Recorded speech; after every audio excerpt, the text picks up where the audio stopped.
Hello. కానమోకు కథావచనం, మోహనవచనం, పరిజ్ఞాన హితబాండం. శ్రోతలకు ఆహ్వానం, నమస్కారం. చదవదగునెవరు రాసిన తదుపరి చదివిన వెంటనే మరువక పలువురికి వినిపింపబూనిన అదియే పరిజ్ఞాన హితబాండమౌపో మహిళ మోహనవచనమై విరాజిల్లు. పరిజ్ఞాన హితబాండం లక్ష్యం ప్రతివారీ సమాచార హక్కు. ఆ స్ఫూర్తితోనే ఇప్పుడు ప్రముఖుల జీవిత విశేషాలు శీర్షికగా సాంత్వన్ విరచితంగా ఆయన సేకరించి అందజేసిన అంశంగా పరిటాల సరళ కుమారి జీవిత స్వగతాన్ని ఇప్పుడు మీ కానమోకు కథావచనం శ్రోతలకు మీ కానమోకు స్వరంలో వినిపిస్తాను, వినండి. పరిటాల సరళాకుమారి జీవిత స్వగతం. సేకర్త సాంత్వన్. ఇక వినండి.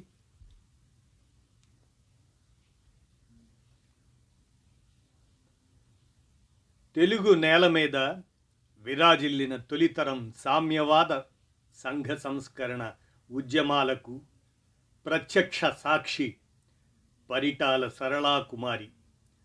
సామాజిక ఆర్థిక రంగ విశ్లేషకుడిగా తెలుగు పాఠకులకు గణాంకాల విలువలను తెలిపిన ప్రముఖ జర్నలిస్ట్ వి హనుమంతరావు సతీమణి ఆమె. ఆయన శత జయంతి సంవత్సరం సందర్భంగా తమ జీవిత విశేషాలను సరళాకుమారి నవ్యతో పంచుకున్నారు. ఆ సందర్భం సాంత్వన్ సేకరించి అందజేసిన మీదట ఇప్పుడు మనం ఆ జీవిత స్వగతంలోకి ప్రవేశిద్దాం. ప్రభుత్వ ఉపాధ్యాయురాలిగా 30 ఏళ్లకు పైగా పనిచేశాను. పిల్లల కోసం ఎన్నో గేయాలు రాశాను.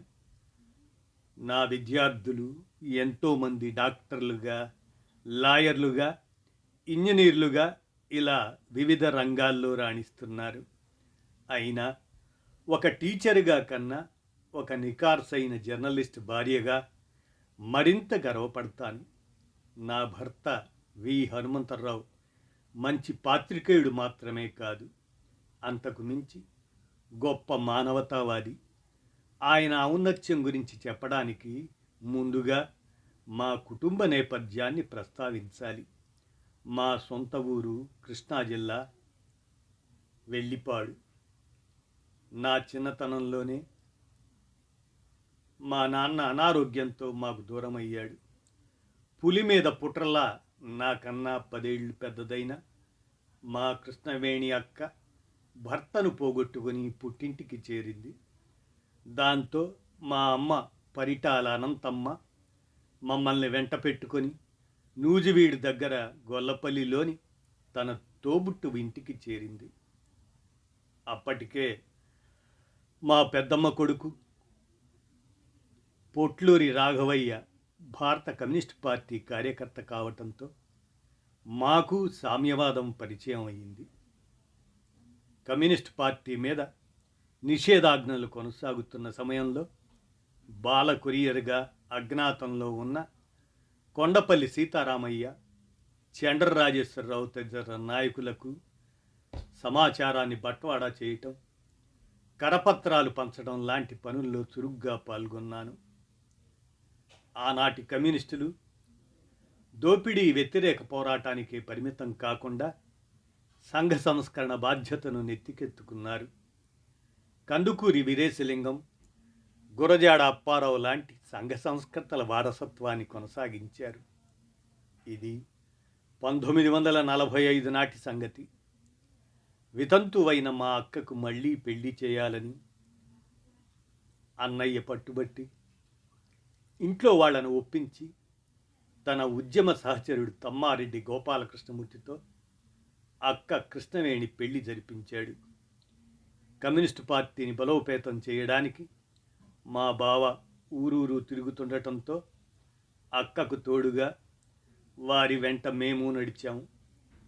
అప్పుడు మా అవస్థలు ఎన్నో గ్రామాల్లో కమ్యూనిస్టులకు అంత త్వరగా ఇల్లు అద్దెకిచ్చేవారు కాదు. మాతో మాట్లాడడానికి కూడా చాలామంది భయపడేవారు. నాకు చదువుకోవాలని కోరిక, కానీ నెలకొక ఊరు మారుతున్న పరిస్థితుల్లో నన్ను కొండిపర్రు ఆశ్రమ పాఠశాలలో చేర్పించారు. ఆంక్షల కాలంలో ఎంతోమంది కమ్యూనిస్టులకు ఆశ్రయం కల్పించింది ఆ పాఠశాల.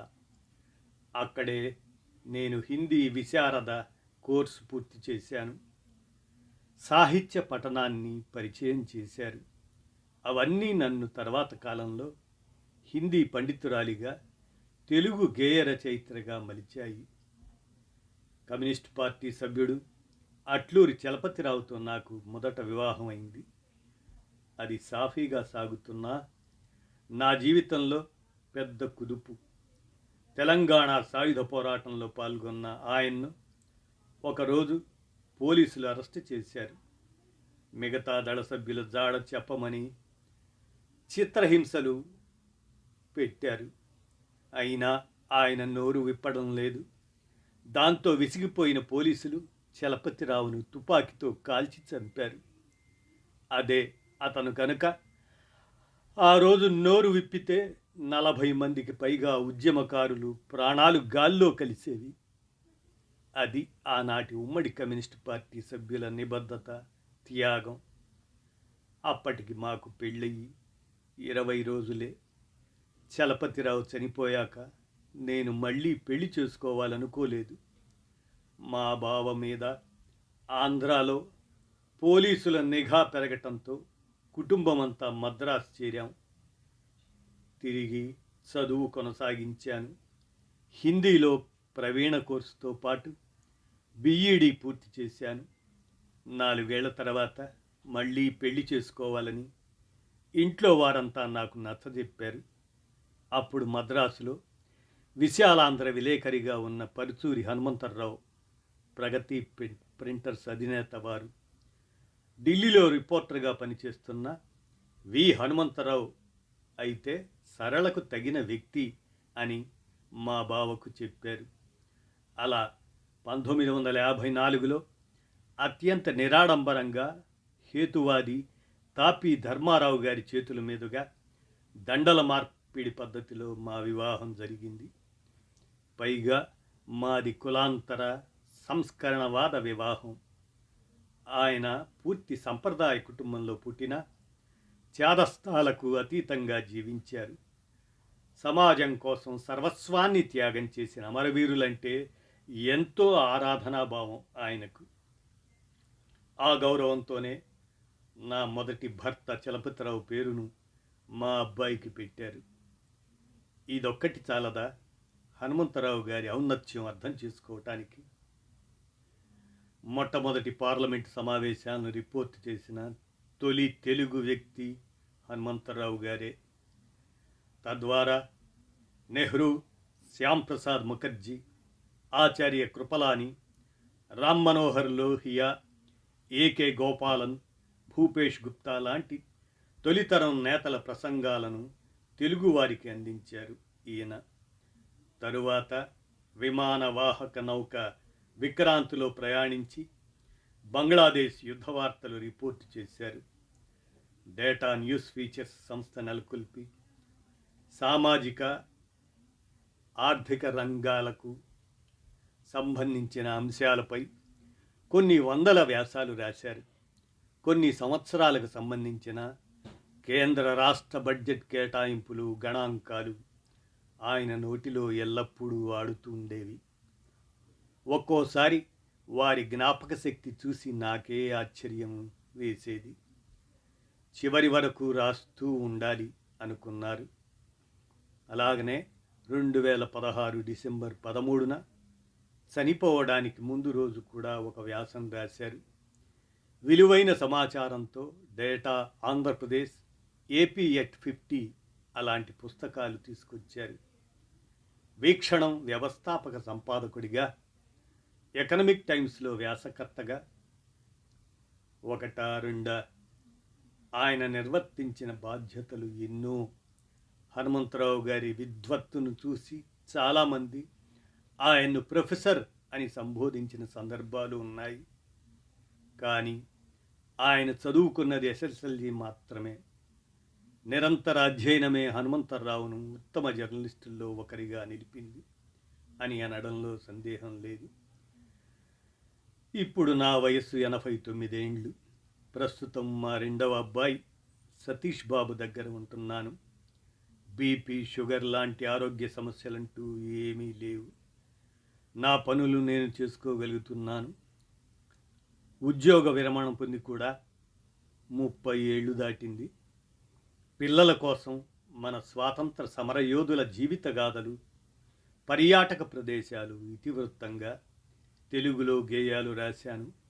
విద్యార్థులకు సులభంగా అర్థమయ్యేలా రాసిన ఆంధ్రుల చరిత్ర గేయ కథనం, ప్రకృతి పరిరక్షణలో భాగంగా ప్రాణి ప్రపంచం తదితర రచనలు పుస్తకాలుగా వచ్చాయి.